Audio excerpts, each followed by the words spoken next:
સુરતના મોટા વરાછા વિસ્તારમાં આવેલા સુમન નિવાસના ગેટ પાસે એક દિવ્યાંગ વ્યક્તિની કેબિનને તસ્કરોએ નિશાન બનાવી અંદાજે 20,000 રૂપિયાની ચોરી કરી ફરાર થઈ ગયા છે. ઘટનાની જાણ થતાં જ ઉત્તરાયણ પોલીસે ગુનો નોંધી વધુ તપાસ હાથ ધરી છે. સુરતમાં ચોરી સહિતના ગુનાઓમાં રોજેરોજ વધારો થઈ રહ્યો છે. ત્યારે સુરતના ઉત્તરાયણ પોલીસ મથકની હદમાં મોટા વરાછા સ્થિત સુમન નિવાસના ગેટ પાસે કેબિન ચલાવી જીવન નિર્વાહ કરતા દિવ્યાંગ જયંતિ બારૈયાની કેબિનમાં તસ્કરોએ હાથફેરો કર્યો હતો.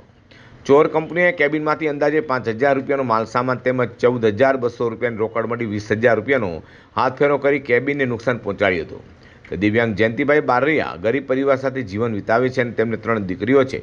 ચોરીની આ ઘટનાથી પરિવાર પર આર્થિક સંકટ ઊભું થયું છે. ઘટનાને પગલે સ્થાનિકોમાં રોષ અને ચિંતાનો માહોલ જોવા મળી રહ્યો છે. મારું નામ જયંતિલાલ પોપટભાઈ બારૈયા. ઘટના એવી બની છે કે સવારે હું ગલ્લો ખોલું બરાબર 6 વાગે, એટલે પહેલાં મારા ઘરના આવ્યા કે ભાઈ આવીને જોયું ત્યાં કે ગલ્લો તૂટેલો છે બરાબર. એટલે હું આવ્યો તો મેં આવીને ખાલી કાંઈ કોઈ વસ્તુ કરી નથી, એમને નથી છે.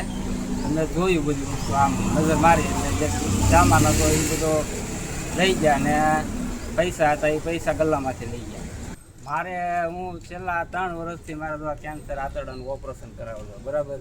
એટલે આ મારે આજીવન છે અને મારે હાલમાં અત્યારે 3 દીકરી છે અને પોતે અમે 2 માણા, એટલે અમે 5 જણાનું ગુજરાન મારું આમાં હાલે છે.